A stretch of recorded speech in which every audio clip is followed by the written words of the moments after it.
श्री रामकृष्ण परमहंस की विस्तृत कहानी।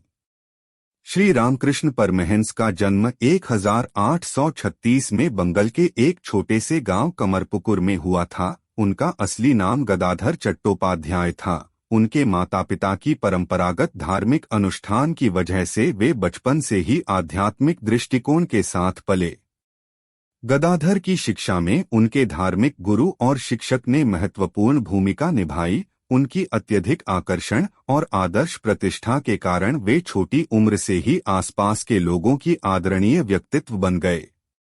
गदाधर की अद्वितीय आध्यात्मिक प्रतिभा ने उन्हें जीवन के अद्वितीय सत्यों की खोज में प्रेरित किया।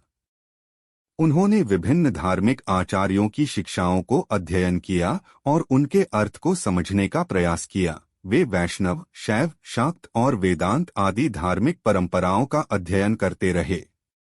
गदाधर की आध्यात्मिक खोज में एक बड़ा बदलाव उनके जीवन में आया। जब वे माता काली की उपासना में लगे, उन्होंने देखा कि वे उनके सामने वास्तविक रूप में प्रकट हो रही हैं। इस घटना ने उन्हें आध्यात्मिक अनुभव की ओर अग्रसर किया और वे दिन रात भगवान की उपासना में लीन रहने लगे। गदाधर ने अपने आध्यात्मिक अनुभवों को दूसरों के साथ साझा करने का भी प्रयास किया। उन्होंने अपने शिष्य नरेंद्रनाथ दत्त को भी अपने आध्यात्मिक अनुभवों के साथ परिचित कराया और उन्हें आत्मा की महत्वपूर्णता का आदर्श दिखाया।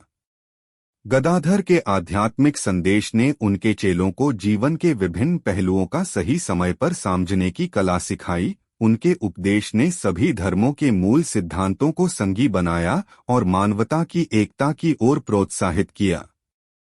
श्री रामकृष्ण परमहंस ने अपना जीवन भगवान के सेवा में समर्पित किया और विभिन्न धार्मिक परंपराओं के माध्यम से मानवता के लिए सत्य और प्रेम का संदेश दिया। उनकी अनुष्ठानीय जीवन शैली, आध्यात्मिक ज्ञान और मानवता के प्रति उनका समर्पण आज भी हमारे लिए प्रेरणा स्रोत है।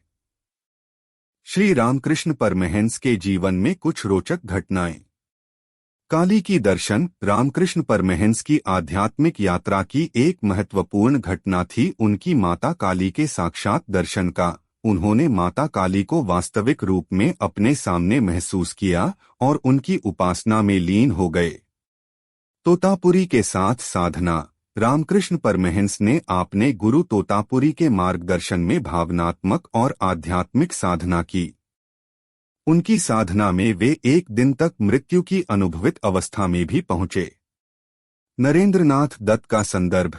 रामकृष्ण परमहंस के जीवन में नरेंद्रनाथ दत्त, स्वामी विवेकानंद का प्रवेश भी एक महत्वपूर्ण घटना था। वे उनके आध्यात्मिक गुरु बने और उनके संदेश को विश्व में प्रसारित करने का कार्य किया।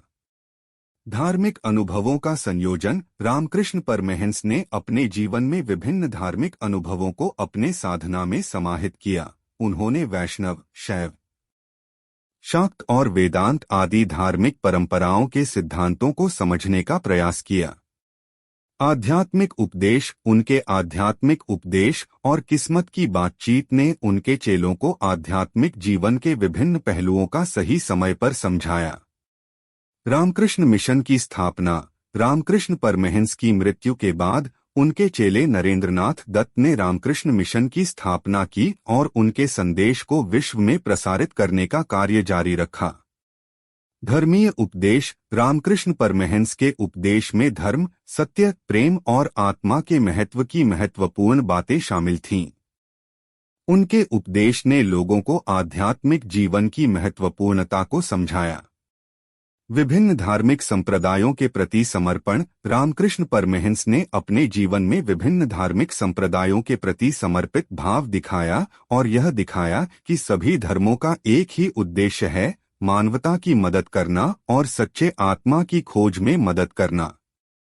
ये कुछ ही रोचक घटनाएं हैं जो श्री रामकृष्ण परमहंस के जीवन में घटीं और उनके आध्यात्मिक यात्रा को और भी महत्वपूर्ण बनाती हैं।